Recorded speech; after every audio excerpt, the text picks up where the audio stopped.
All right. We are live. Dennis, kick us off. Welcome to the April edition of Legal AI Live, practical discussion of practical uses of practical legal AI, emphasis on practical. So I'm Dennis Kennedy. I am the director of the Center for Law, Technology, and Innovation at Michigan State University. I teach a class in AI and the law there, teach another class at the University of Michigan Law School, and I do a whole bunch of writing and experimenting and other things with AI. Matthew. Hi, everyone. I'm Matthew Kurbis. I'm the subscription attorney. I have a AI and tech-powered law firm that serves the latent legal market on the subscription model. I also am the host and producer of the podcast Law Subscribed, where I interview other lawyers who are doing innovative things with their law practices. Okay, and Gio? Good day. My name is George Bellis, and I am a lawyer practicing actively in the Chicago area. I do primarily business litigation. I've been chairman of the State Bar's AI committee. I was on the Illinois Supreme Court Task Force on AI, and I am an aggressive user of AI. We love the aggressive users. Kimberly. Hi, everyone. Kimberly Bennett. I am practicing attorney tech co-founder. I am a founder of Fadoo. We are a subscription and flat fee focused legal platform that enables legal teams to sell, deliver, and scale subscription and flat fee legal services. Also, been running a subscription law practice for close to 15 years. And so really love everything about ending the billable hour. And I think AI is the fastest thing to help move that needle in a long time. And Mark Lortzen.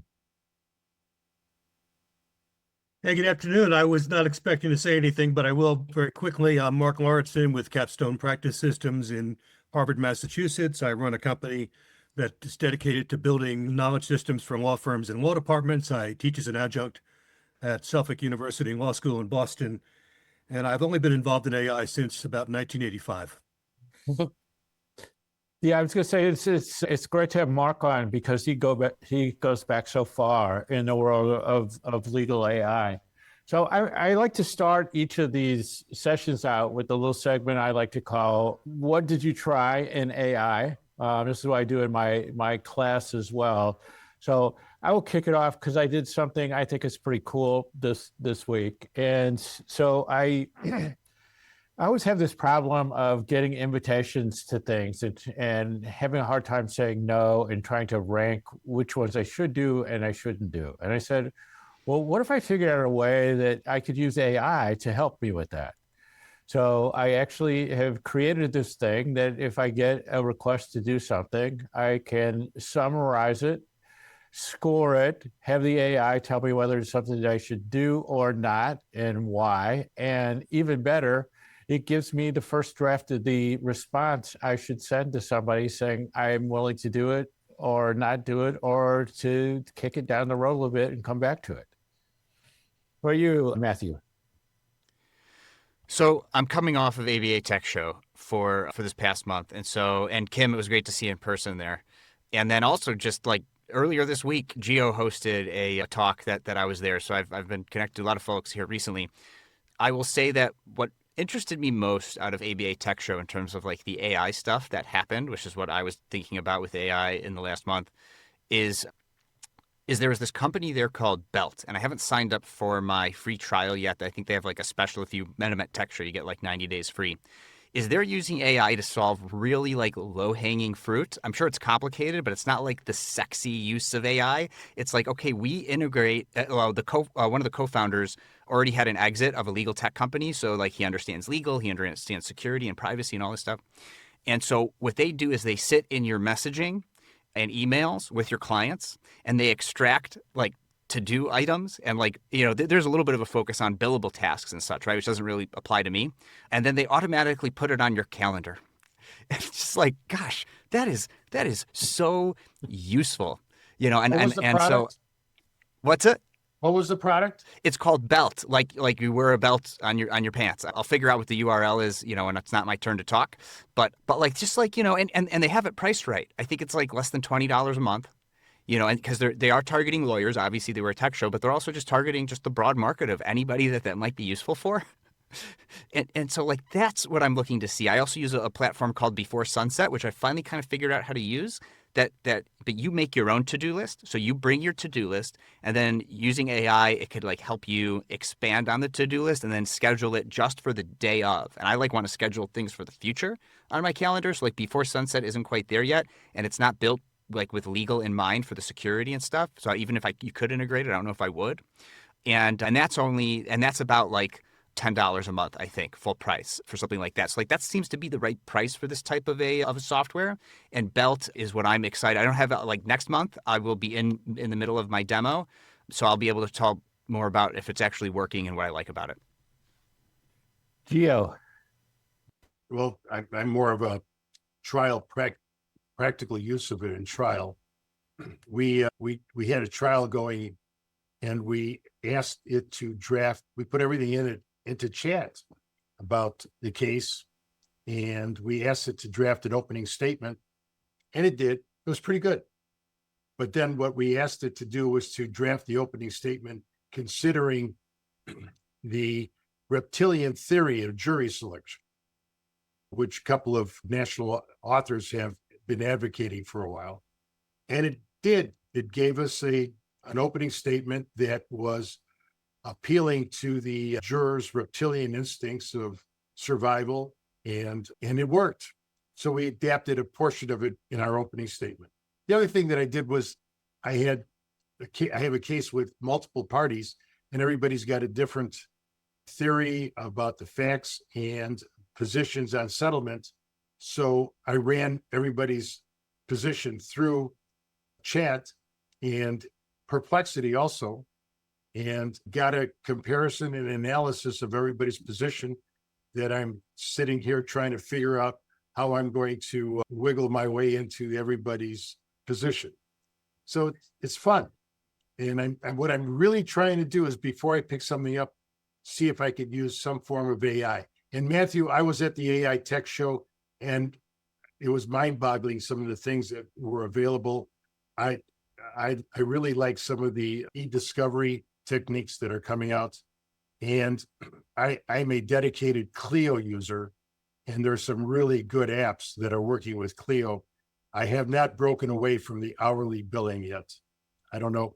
At my age, I'm not sure I'm ready for that big of a change. How about you, Kimberly? Yeah, let's see. I haven't tried anything because, well, it's always fun being a tech co-founder. You got a ton of things you got to do at the same time. But what's on my list to try are for many reasons, but Quirius, I actually met them a couple of months ago, and then they were one of the winners of ABA of Startup Alley. And so I'm really interested in that. I think it's a really cool tool that's like behind the scenes helping you gather information, like helping you with advice giving. And I think just like communications, as someone that focuses on subscription and flat fee businesses, and communication being our biggest like issue in legal, I think it's the place where lawyers will continue and always to show up, and tech will do a lot behind the scenes. And I think this is a interesting tool to really support real life, actual day-to-day applications. And then an interesting one that I was like looking at Tech Show was, and no one's going to expect this out of my mouth, but they also are great co-founders, but billables.ai. And so I hate billables. I do not do billables. I will never do billables. I haven't done billables since maybe 2010, 2011. And so, but this is a billables, a platform that behind the scenes, tracks and everything. And they're doing a lot of things around reporting, and they have a lot of like integrations. And so I thought it's a really, for those that are listening, looking to transition out of billable into a different model, and you want to not get overwhelmed with it all and not think that you have to be so intricate and so in the weeds of pricing, but just understanding your patterns, your processes, what you're doing. And so billables.ai, I think, is a great tool for someone that's looking to transition away from hourly into subscription and flat fees probably first. And so that's something I just want to check out for that, because I talk to a lot of people all the time that are looking to do that. So it's always good to get tools to help them in their transition. And how about you, Mark?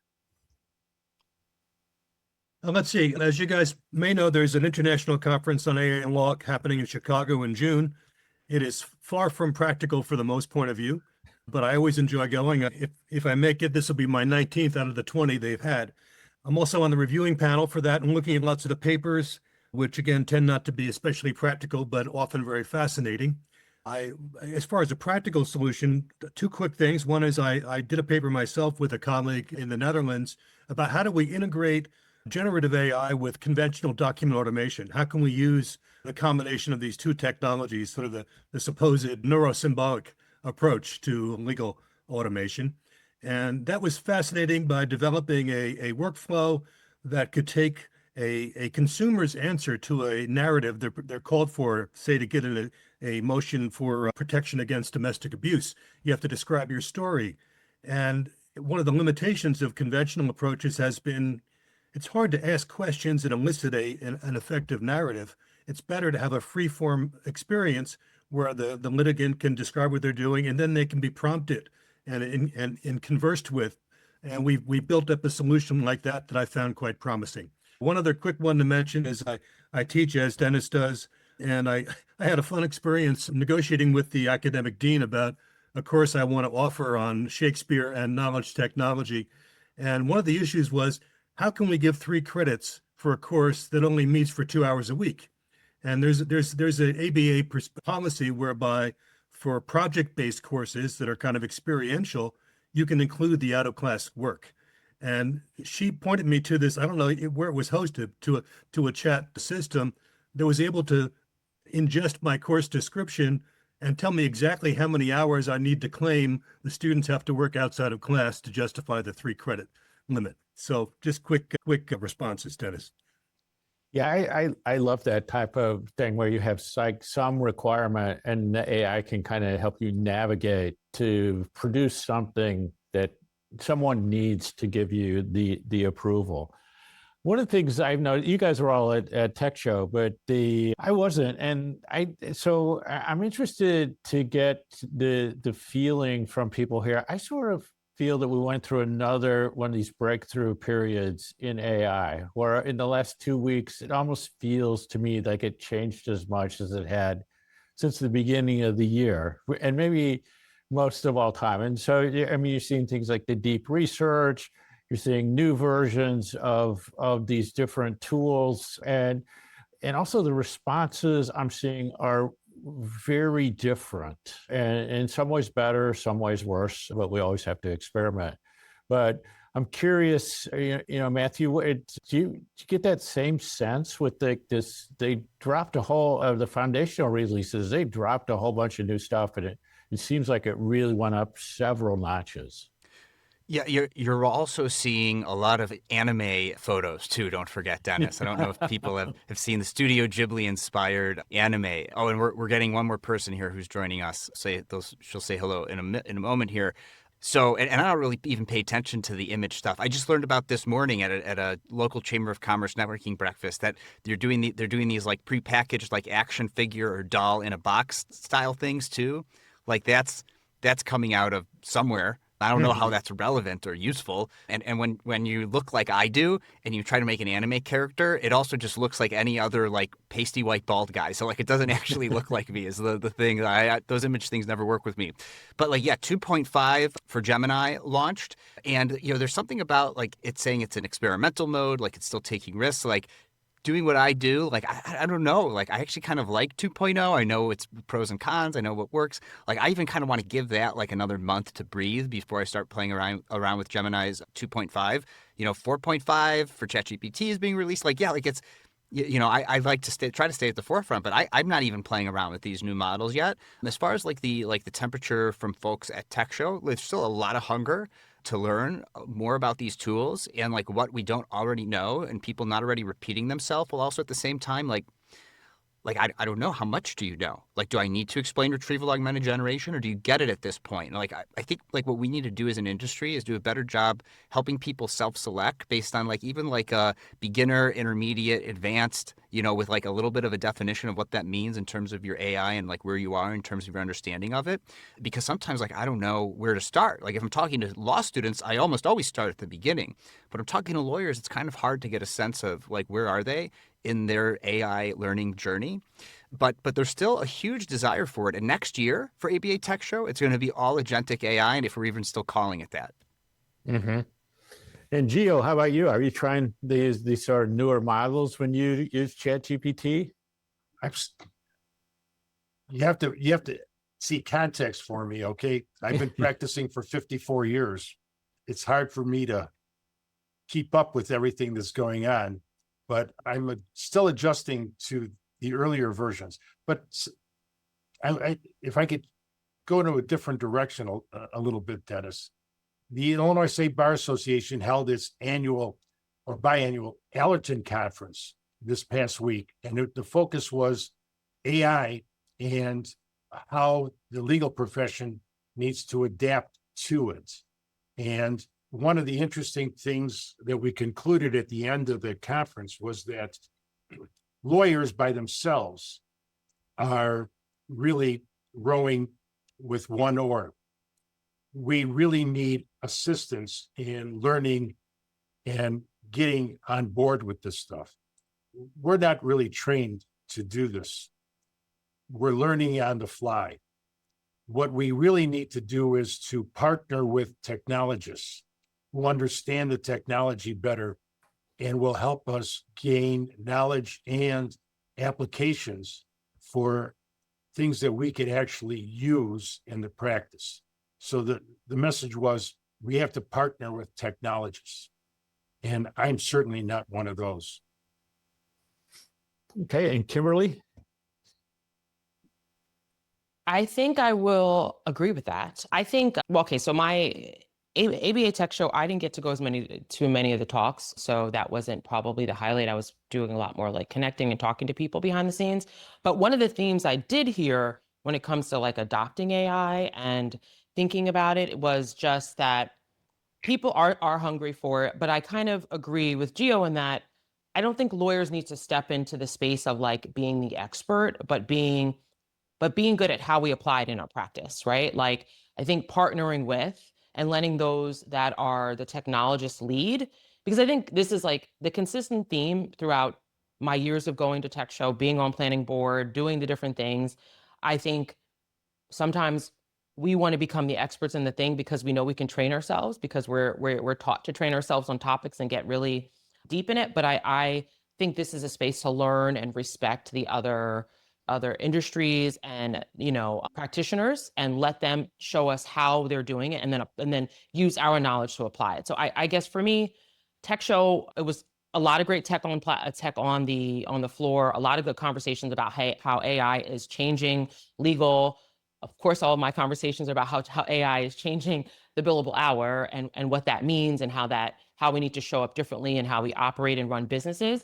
But I think one of the other themes I heard is that people getting overwhelmed with it all and not knowing like everything being tagged AI, like every platform's AI. Like, what do you mean by that? How does that actually work? Are we going to come to some type of standard across the industry and really start saying, well, what's an AI platform and what's not? Because it's kind of like, well, everyone uses search, right? So like at some point, it's just a common theme. And so I think I heard both excited conversations for me, so not going to all the talks, but excited conversations and concerned conversations that it's getting just like overwhelming what our goal is to support people in their legal needs, right? And to be able to respond to the gaps that still exist. And AI will help us doing that, but so much shiny objects, so much labeling everything as AI that no one knows what to differentiate. And so then people are just not going to move, right? They're going to try it, but they're never going to implement, right? They're going to test it, but it's never going to actually become really embedded in how they operate. And I think that's the call for us. Otherwise,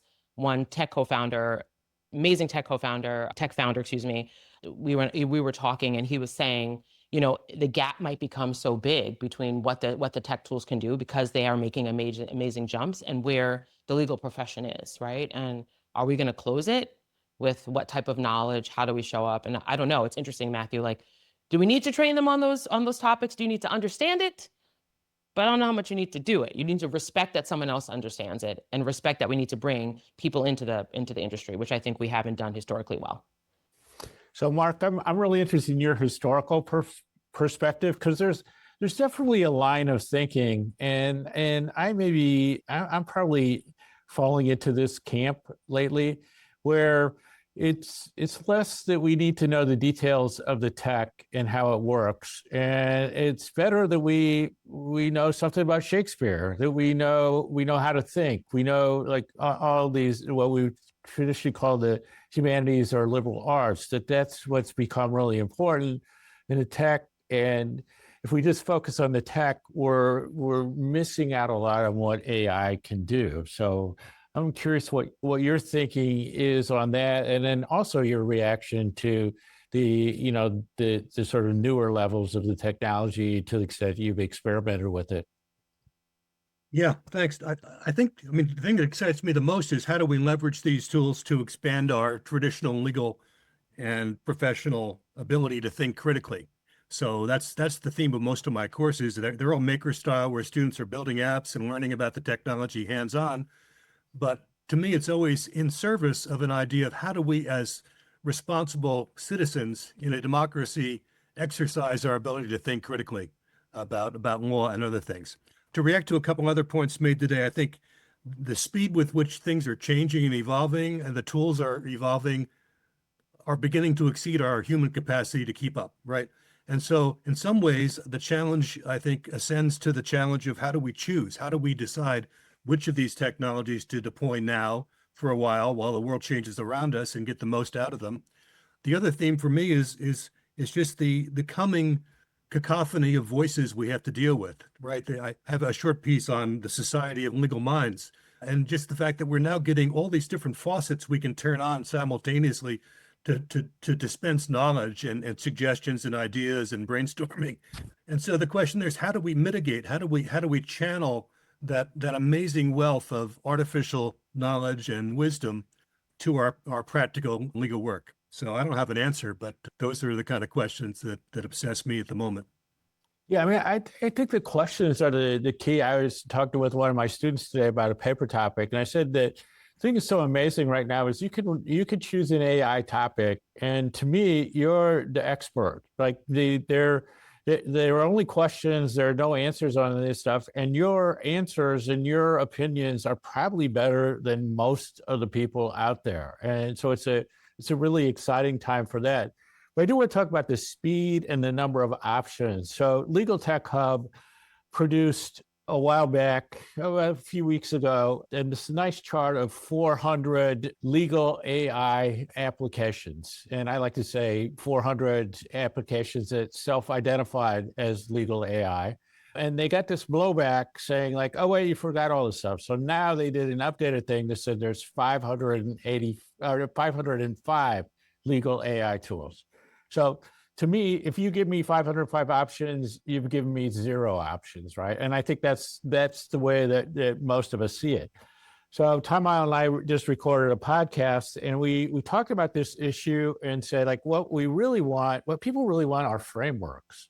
Like, how would I make a decision about which of these things to use? And we kind of fall back on like a number of different things. And I have a number of techniques that I use, but I sort of feel with the speed this is happening, the changes, those sorts of things, when somebody says, what's the best tool? I just want to throw up my hands. I don't like, it's like saying, who's the best lawyer or what, it just doesn't compute for me anymore. It's like, what are you trying to do? And like, how would you expect to accomplish that?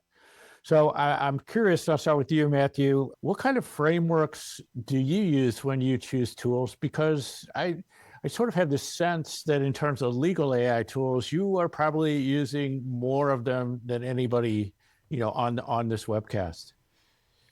Well, not necessarily more in terms of quantity of different tools, but definitely in terms of like quantity of usage of legal specific AI. Maybe, because I'm using Paxton a lot, right? And I've been using Paxton for like almost 2 years now, because I got in like really early, like when they were like barely in beta and they were still training their legal large language model on all state and federal laws, right? It's like I've been there since really the beginning. And so I am using that, but I'm using that also now side by side with like all these other tools that maybe are not even legal specific, right? And I'll still demo and get my hands on like new legal AI specific things. and like some existing, like one of the slides in my CLE, I talk about like not AI native legal apps, but like legal tech that is now leveraging AI to augment the service that they're providing. So like Gavel is doing some really interesting things with AI to just make the tool that they're providing just get to the end result faster, right? 650 is doing really interesting things with taking their pre-built documents that you customize and then being able to use AI to update them, like using semantic understanding of these customized documents for updates and changes in law. Now, I am talking my book and my sponsors of my podcast, but like I was using those tools right before they partnered with the show. And so they're doing really interesting things. I really liked what Screens AI was doing with taking playbooks and automating playbooks, contract playbooks with AI, and then they got acquired by Agilent. But then you saw Spellbook and you saw Legal On, and like more, once Screens AI got acquired, you saw these other like AI forward companies coming out saying we're automating playbooks too now. And I really think there's still something there. And like I want to see, like, Screens was so affordable, and now these other tools in the market are not as affordable as Screens AI to leverage AI to augment, you know, what you're doing rather than just be like generative AI first tools. So I'm much more interested in that space. But like for the framework for whether or not you should use a tool, like I do say in my CLE, like it kind of depends like what you're looking for. If you just want one tool that does a lot, you want to look at these legal AI assistants or associates, or they're changing their marketing and their branding, right? But like I'd put Paxton and LawDroid into that category, right? Because LawDroid, but they do different things. So like do you want to have customizable chatbot in addition to some of the other stuff? Well, like then if you just wanted to pick one tool, LawDroid might be a better option for you, right? So it kind of like depends on what you want to do. But just as far as like a tool is concerned, and use them until like you kind of find like it's like flavors of ice cream, right? Like some of them have better ingredients, but they're all ice cream, and they might like one flavor more than another. But like at the end of the day, if I could just tell somebody, if I just want to convince somebody to use one AI tool, and it's legal or not, and even if I'm talking to a lawyer, I tell them about Perplexity. I mean, like really what it comes down to is if you only got $20 a month to spend, or if you're willing to spend $200 up front for the year, I mean, it does math. Like integrating with Wolfram Alpha, it create charts. It does a lot of the similar things that you could do in other AI tools, and it's not going to do image generation. That does a little bit of that too, interestingly enough. And you could share those links, like it's shareable, your results, with other people too, if you have a pro version. So like just that, and like actually getting answers for things rather than having to do more traditional search, because it's sort of like it's like the next step from search. And it gives citations, which is nice. And like it's already kind of agentic AI, right? It's like an AI agent who's doing search on the internet for you, but like giving you answers, right? So it's like low level agentic AI. And so that's the one I typically recommend. And then from there, you could use Perplexity to teach you about, okay, I'm a lawyer, I practice in this area, I do this. And you could like, from using Perplexity, you could find the other tools that might be a good fit for you. So like that's the one tool, if I recommend you could only use one, try Perplexity. And then, CEO, you've kind of focused on one tool, but maybe talk about the reasons for doing that, or what it would take for you to look at something else. Time. I listened to Matthew talking about the different things that he's working with, and how do I have time to do all that? It's a function of time and function of what's working. WordPerfect worked for me for a long time. And it took me a long time to get to start moving to Microsoft. And I'm amazed at how things are changing. Things have been changing fast for the last 30 years, but the changes that we're seeing right now, and I remember we were talking about change in terms of a tsunami. It really is. The tsunami we're engulfed in it. And so what will it take for me to get it? Listening to something that you guys talk about, listening to something that other people use, but I have to find a place for it in my practice. For example, Spellbook has a place for it, and I use Spellbook, and it works with the document drafting and contracts that we work with. So I need to have an application that fits into it. I no longer have time like I used to when I was younger anyway, where we had the time to check things out. It's time. it's time. I keep going back to it. How are we going to catch up with everything that's going on? I don't know if we'll ever be able to. Right now, I'm engrossed in a topic that, most practitioners don't have to deal with, and that's deep fakes in the courtroom. How are we going to challenge what's happening in the courts? Is changing all the time. So I just saw an article that was circulated by somebody that they did a search on Westlaw, and they found within the last couple of months 11 instances of hallucinated research being used in applications. And a couple of weeks ago, somebody actually created an avatar and presented the avatar in their oral arguments in the appellate court. And the appellate court had to shut it off in the middle of it. I mean, yeah, we're going to see all kinds of goofy things going on. What is it going to take me to use something? Listening to somebody like Matthew or Kimberly telling me that this works, then I'll try it out. I can't be at the cutting edge of things anymore. So Framework. Good question. I love frameworks actually. But what I would say is I think this is slightly off topic, but I'm going to say I think this is something that conferences need to start dealing with. I think, and I'll put this out there to ABA Tech Show as a former planning board member, that I think that there needs to be more platforms speaking at the tech shows. And like, as lawyers, we have to be okay with, if we're going to take time away, that there's a lot of ways to learn in different settings, but learning like technology, things that are new, I think it's best when you're among people so you can have deeper discussions post.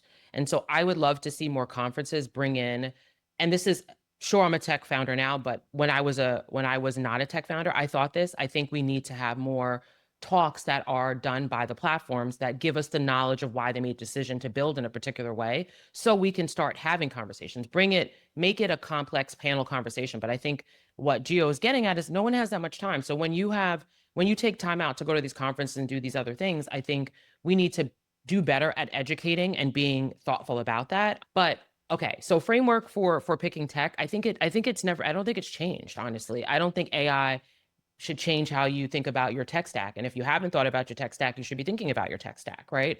And for me, I think you have to know how you work, right? Like Gio's a great example. Like if you're not going to have the time to do it, you're not going to test all the things. Like don't be shiny object and test it, because all you're going to do is spend a lot of money, never implement it, and say the tools don't work and they're really good. You just haven't integrated them into your business as well. So I think it's like knowing how you work, right? Do you like all in one, or you like best in class kind of tool stack? Because if you like all in one, you're going to sacrifice some things to have an easier, deeper knowledge of a particular tool versus wanting to piecemeal and have to go through the growing pains of that and iteration consistently. And then for me, I think it's like just staying curious and figuring out ways to stay curious that matches your capacity, because I don't think there's one great tool, but I think it depends on the person that's like leveraging the tool. So I think, like, if you're all in one, use the tools that you have and use the AI and the tools you have first.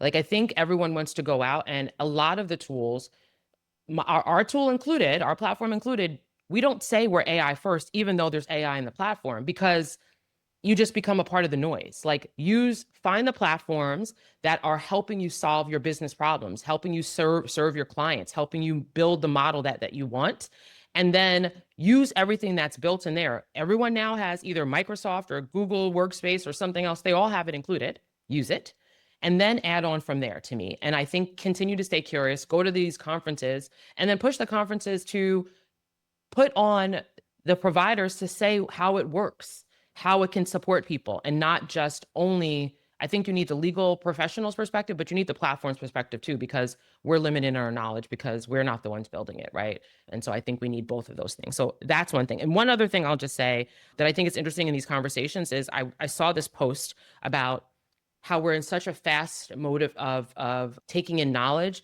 that I think there's something to be said that a little bit more slowing down on what your tech stack looks like right now maybe is not a bad thing either, right?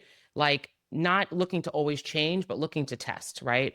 Not looking to, blow everything up, because probably your core tools are still good. It's just maybe there's some shifts that you need to make. And so I don't know. I think those are some of the things. I think we are in such fast pace that we expect Like we expect moonshots. We expect like miracles from one platform. But if your internal infrastructure isn't built right, none of these tech tools are going to help you, even the AI ones, right? The Gen AI ones. So that's how I would think about it. Yeah, so Mark had to sign off, but I have a couple frameworks that I use. And in the recent podcast we did, one of the things that I said that people picked up on was that there's a famous photographer who once said the best camera to use is the one you have with you. And I'm like, with the AI, when people ask me, I go like, just pick one. And to me, the key thing is learning how to prompt. And so you find one you're comfortable doing prompting on, then go ahead and do that. And then you'll figure out what it is that you might need, because most of them will do anything that you want. And then there are some things that I recommend, but it's going to raise what will be the next topic for me. But like I will say, I really like Westlaw's Practical Law with AI. I just think it's amazing for the type of work. And if I were going to try something, that's what I would do. But I tend to push people to the main models and say, you need to get the hands-on time and learn the stuff, and then you'll figure out what it is that you want. And part of that is, I think, in legal AI, like the bar exam, like legal education, we're still making this assumption there's this monolithic, law practice, law knowledge. Everybody does the same thing. We need to think like a lawyer. We need to take the same bar exam.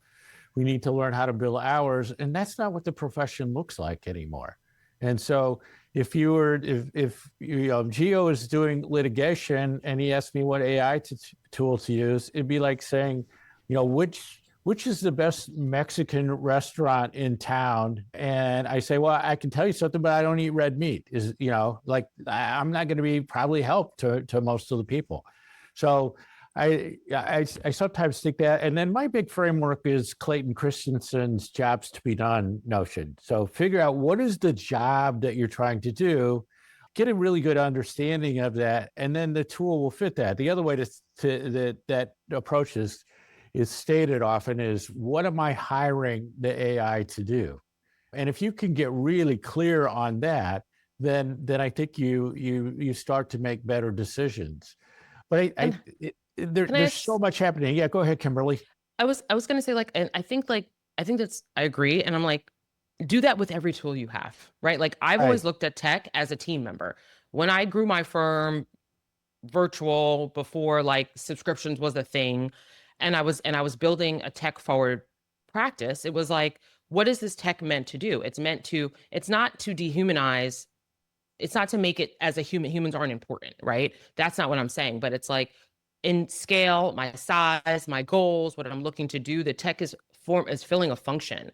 And like, I think some of the conversation sometimes I hear with people having, and I love that we're having here because I don't think we're doing it here, but like, is that they're making these tools be something different than the rest of the tech stack. Like it is a new piece of your tech stack. It can accelerate how you work if you're willing to use it, if you're willing to try it, if you're willing to invest the time and just allow for it to be a benefit and an add-on to your business. But like, I think every single tech tool in your business should be something that is like, what's the function? What's the job? Think of it like a team member, because it does so many different things, so that when we bring in humans, they could do the things that aren't boring and mundane. They could do the more interesting, creative things that really humans are meant to do. I think, excuse me, Dennis, but I think that over the years, what we have done as lawyers, we've looked to see what other lawyers are doing. And I don't know if that's good or bad now, but it certainly worked in the past, where we looked to see what I would call up Matt and say, Matt, I've got this. What tool are you using? I think from my perspective, what the lawyers that I've talked to, they're waiting to see where the dust settles and what is working and what is not. The problem is that the dust is not going to settle. It's going to keep rising. They're going to be left in the dust is what's going to happen. It's true. That's the big thing. You're saying like, oh, I would like to see this dust settle, and then there more and more clouds of dust come up, and then you venture out there and you're like, oh my God, like look what it's doing now. And some of these things that I wasn't able to do before I'm now, very capable of doing that. So I mean, and then I think that people also, they say they would like recommendations from people, but then they, as lawyers, we still want to do our own thing and make our own decisions. So if you press somebody, I would say, like, what I would do is, because I think it's amazing right now. You won't appreciate how amazing it is, but the Google Notebook LM is just amazing to me, like as an AI tool. And that would be almost a place that I would push people to start, and say, just go in there and, and experiment. And you're going to be able to do things that were absolutely impossible 6 months ago. Like, they were just saying, like, I wish someday you could do this. And Google Notebook LM will do that. And the key is, you can upload your own stuff into it, and the AI will work on your own stuff. It's groundbreaking. And like for how well it works. For $12 a month, you have the Exactly. privacy version and the enterprise version. It's the cheapest AI. It's like a stealth. Like I tell you, I've people now who are Microsoft users that are just paying $12 a month for business standard Google Workspace just to use Notebook LM Plus. Yeah. And so, and you want to say to people, oh, here's what you should do. And they go like, well, I'm looking, and there's like Harvey, and there are these things. And, and somebody will be talking to me about Harvey, and they'll say they're like a solo or small. And I'm like, yeah, just ask for the price on that. That will make your decision for you. Like, it's the wrong tool, wrong place. So I think that's when, like, a couple of months ago when I wasn't on the last one, but when I was talking about like the cost, I think that's another, just when we're thinking about frameworks, like what's your budget? Like, how much do you want to spend on this, right? Because it is a reality, right? My tech budget has always been pretty high, but I use tech as a team member, so I was always okay with that. But these Gen AI tools are taking my tech budget to a different, well, if I was still practicing like that, would have taken my tech budget to another level. And I think that's how I know, even as a tech co-founder, maybe this is wild to say, but like, I think we're going to see massive consolidation. There's going to be adjustments or it's all going to be up market, and then solo and small world, which is where I sit, right?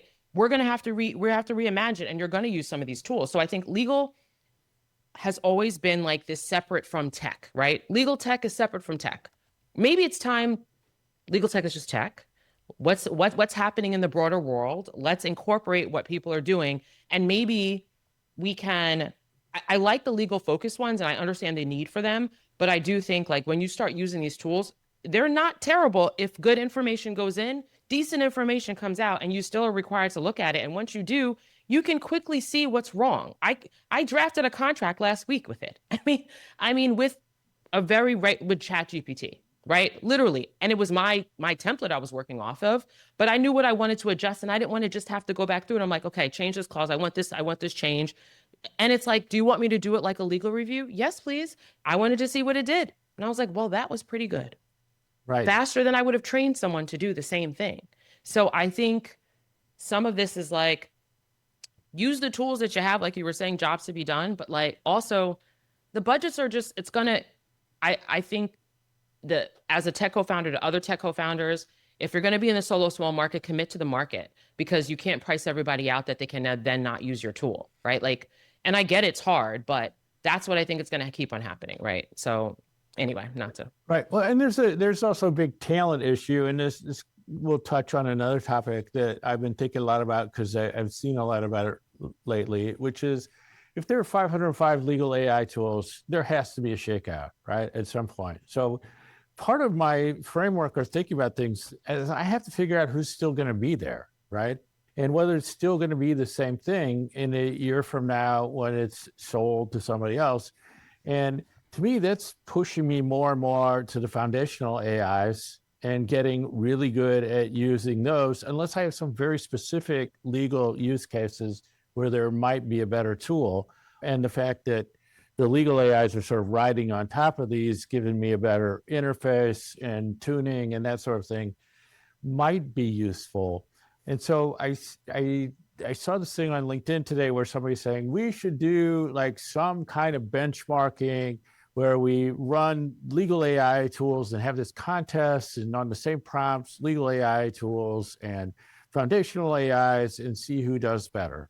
And so As always, people are going like, yeah, that'd be awesome, and then they bog down in details already, like within, But it's not even minutes. fair because Right. like legal tech doesn't get the same funding as Right. foundational AI, right? Like you're like comparing apples and oranges, kind of, right? Some of it will get some of that big initial things, but if you're competing against a Google or Microsoft, like I feel like to compare them against the foundational ones, I think is just not a fair true But comparison. then part of the question becomes from that, if it's not fair, then why don't I skip the legal tools, just go to foundational ones, because that's where the investment is going. And then if I'm doing this benchmarking, people are always saying, like, again, I get to this sort of monolithic thing. Okay, so we're benchmarking on certain legal tasks, right? And if they're tasks I don't do, then the benchmarking is irrelevant to me. Like, I'm always concerned about like what the prompting is, because prompting is so important to my approach to AI. And then you say, let's benchmark these tools. I'm going like, yeah, but I want to see them benchmark to humans, right? Like that humans should be part of that benchmarking so we can understand that. So I can don't answer know. your question though, Dennis, and that is like, what's the point of using these other tools? And this is coming from the guy who owns the domain to legalpromptengineer.com, by the way. And that is like, and Gio, we talked about this on the Lunch Alert, and Carolyn Elefant has said like these are just GPT wrappers that are using ChatGPT. A lot of them are the underlying models. So why, like, all you have to do is learn how to prompt. And I actually don't think so, right? One of the reasons I recommend Perplexity, the pro version, is it takes your bad prompt and it makes it a good one. And then it suggests follow-up prompts. Like one of the reasons I like Paxton to draft a contract from scratch, which I still don't recommend really doing, rather than ChatGPT, is it has a really good suggested follow-up prompts so that I can just click on, and then it just does the prompting for you. And like, there's just value to that, to like not having to figure it out. And that's what it is then. And this is not a knock to Paxton, because I hear people love it. I don't personally use it because I have a different practice now. But like, I think, again, this is the like, what are the AI tools today? Like, what are we actually doing? What value are you providing? Because if we own that it is a wrapper, but it's doing something better, right? And it's allowing you to then do that, then that gives a different value prop for me to buy it and to add it into my tech stack than saying it's not meant to, it's doing something different for me. And I think that explanation makes it make sense of why you're doing it and why you're not going to compare. Because if you're a good prompter, then probably the underlying is going to be just as good. But if you're not, okay, not a good prompter, add this in. Great. It can help you do these other things, right? Like, I just don't know if the marketing is dialed in enough to really allow for us to make those better decisions as consumers of the products. And if your practice requires HIPAA compliance and like SOC 2 compliance, like Paxton is SOC 2 and just announced this week they're HIPAA compliant. So like you could upload a bunch of medical records and query against them and do data extraction in Paxton. Even though Notebook LM and Google Plus, the enterprise version says it's private, we don't train on it. Like, I don't know about like uploading medical records and extracting information in Notebook LM Plus, but Paxton is now representing their HIPAA compliance. So like, boom, you could do that in Paxton. And I don't know that you could do that safely in any other legal AI tool.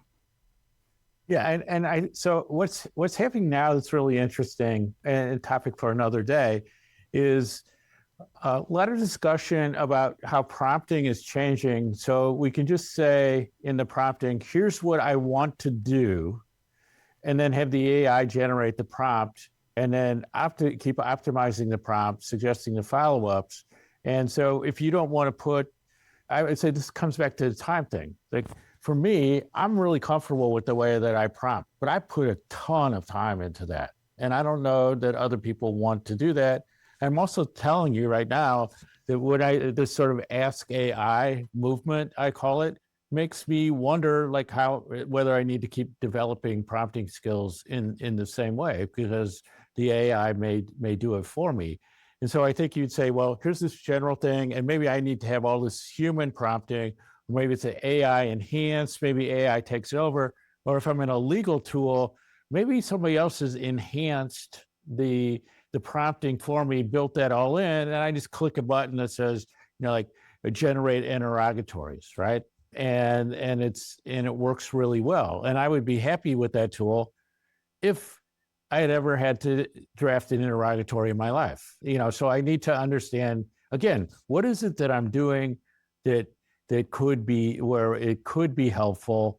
And then in connection with that, I came back from the Women in AI conference in Vanderbilt, and one of my notes, and I keep using it in presentations I do, is we need to approach AI with a sense of wonder, not a sense of fear, and a sense of experimentation, and perhaps even a sense of fun. And that's my approach. So I try AI for everything, and there are lots of things that don't work. I would tell you right now, the deep research tools, total disaster for me. Like I would use Perplexity 100 times out of 100 over those.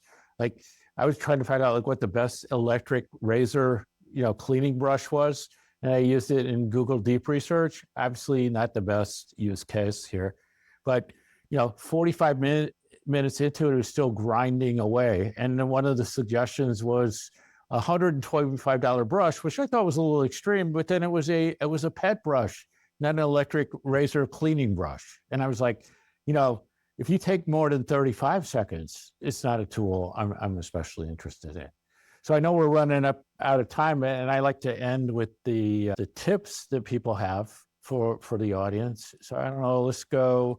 I don't have one right off the top of my head. So let's go to you, Matthew, to start us out on that. Yeah, so I guess the tip is, just to stick with the theme of what we were just talking about, is if you're looking at like what AI tool to demo or sign up for in your practice, think about things like what are they doing that's unique that might make them stand out? Also, like, have they raised a lot of money? I mean, a lot of these AI companies have raised a lot of money, but some of them haven't, right? So like in terms of longevity, like do they have the runway, right? And so do they have a proprietary large language model? And they're not just a GPT wrapper, although they all are wrappers. ChatGPT is a wrapper around, but it's just it's a first party wrapper, right? Yeah. So think about that, right? Think about like, is it just an AI tool? And I'm borrowing from Zach, I can't remember his last name now. It starts with an A, but Killer Whale Strategies, where does this tool exist because of AI, or is it an AI tool, right? Like look at, if this exists because of AI, like this is now a new thing, like a new product or tool that exists because of this, or is it a much better tool because of AI, like that augmentation stuff I talked about earlier, then that might be a tool worth investing in, because like that, it's not just like an AI product. It lets you do something because AI exists now. So those would be my tips to check out.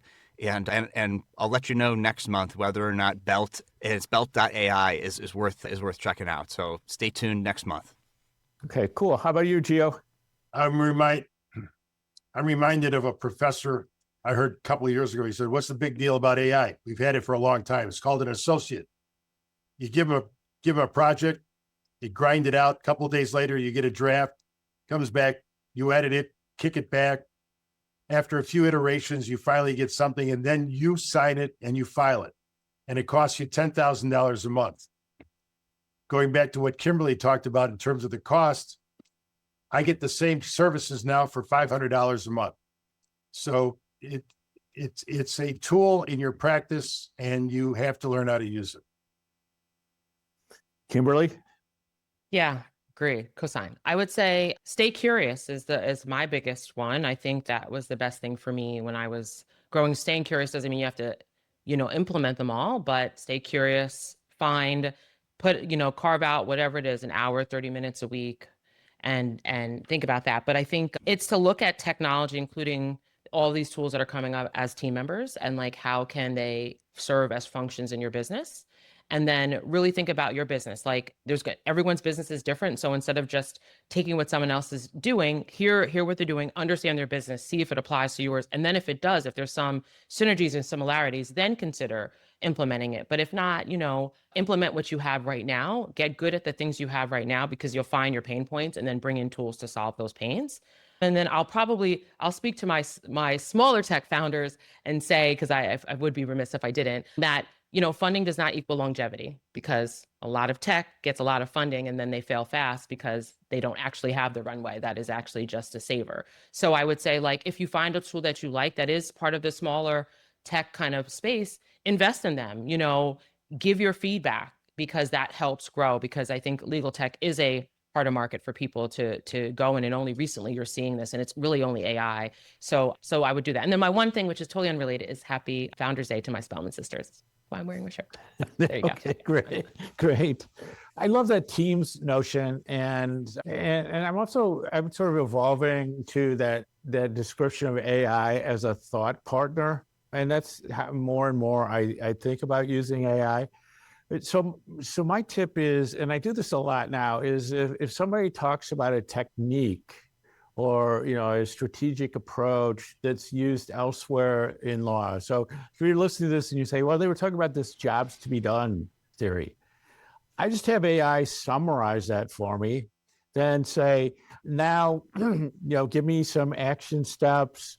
Then I keep going to say, give me some prompts so I can take something that I'm doing and apply this theory to it, and I see what comes out of it. And often, it's useful, and I'll use it as a continuing prompt when I have something else. Go like, okay, apply jobs to be done theory to this, and there's a prompt. Boom, I do it. So, Matthew, I think that's what we have this week, and we'll be back. And you're always the best with the calendar, so I know it's the second Friday in May, but I don't know what the date is. Yeah, we are back on May 9th, same time, same place on LinkedIn. And with that, there is a lag here. So thanks, everyone. Thank you, Dennis. Thank you, Gio. Thank you, Kim, for coming to another edition of Legal AI Live on LinkedIn. Follow all of us on LinkedIn. Follow us, connect with us. If you have questions, DM us here on LinkedIn. I say LinkedIn a lot on LinkedIn Lives because the algorithm, I think, it's going to help promote it. Speaking of, if you got value from this, please repost it to your network. Even if you don't want to necessarily repost with your thoughts, just reposting it does tell LinkedIn no, you watched this even later on, even if you didn't watch it live. It's valuable. And when we post these recurring events, it lets them know to let more people know about it. So feel free to, if you got value from this, even if you didn't watch the whole thing, so who knows if you're watching this part, please repost with your network. Thanks, everybody. Bye.